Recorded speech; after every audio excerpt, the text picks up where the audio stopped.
পবিত্র ঈদ উল ফিতরের বাকি আর মাত্র কয়েকদিন। প্রিয়জনের সাথে ঈদ আনন্দ ভাগাভাগি করতে মানুষের কতই না আয়োজন।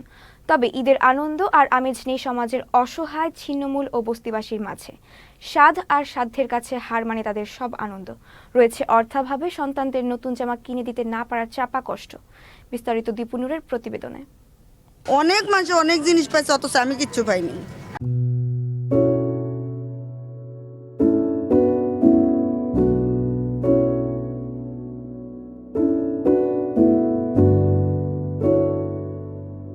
ঈদ মানে আনন্দ, ঈদ মানে খুশি। তবে এই ঈদের আনন্দ নেই অসহায় ও দরিদ্র পরিবারগুলোতে। ঈদ বলতে আলাদা কোনো দিন নেই তাদের কাছে। তাই ঈদকে সামনে রেখে নেই কোনো বাড়তি আয়োজন, আছে শুধু করুণ আর্তনাদ।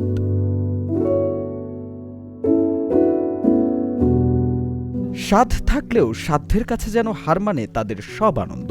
তাই ঈদের দিনটা তাদের কাছে বছরের অন্যান্য দিনের মতোই আনন্দ। আমরা যে দূরে আছে দূরে আনন্দ আর কি করে, আমরা যখন এত অর্থবল নাই, এ সাধারণভাবে আমরা চলাফেরি করি। 7-8টা মাসে খুব কষ্ট যাইতে আছে। ঈদে কি কোনো চিন্তা ভাবনা করি না, টাকা পয়সা নাই, কি চিন্তা করুন। গরিব মানুষের আবার ঈদ আছে আমাকে। আগে করছি, আগে টাকা পয়সা ইনকাম করতে পারছি, ঈদ করছি। মানুষের কত কিছু মার্কেট করছে, এই করছে, আমি এটা পারি নাই। আমি একটা ঘর একটা সুতা জানবো, তাও আনতে পারি কেন পারি নাই। আমার রুজি রোজগার নাই, আমার দাঁতে খরচ হয়ে যাবে।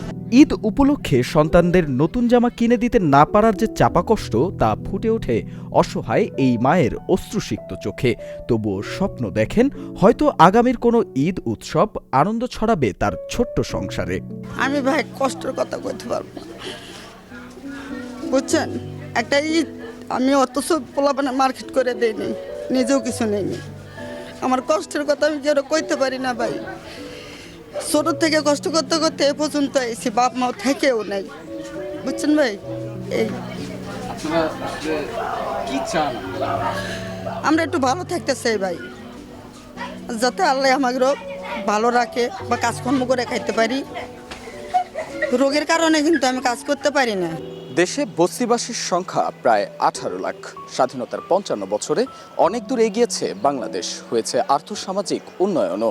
কিন্তু বিশাল এই জনগোষ্ঠীর জীবনমানের উন্নয়ন হয়েছে কতটুকু? দীপুনুর, চ্যানেল এস, ঢাকা।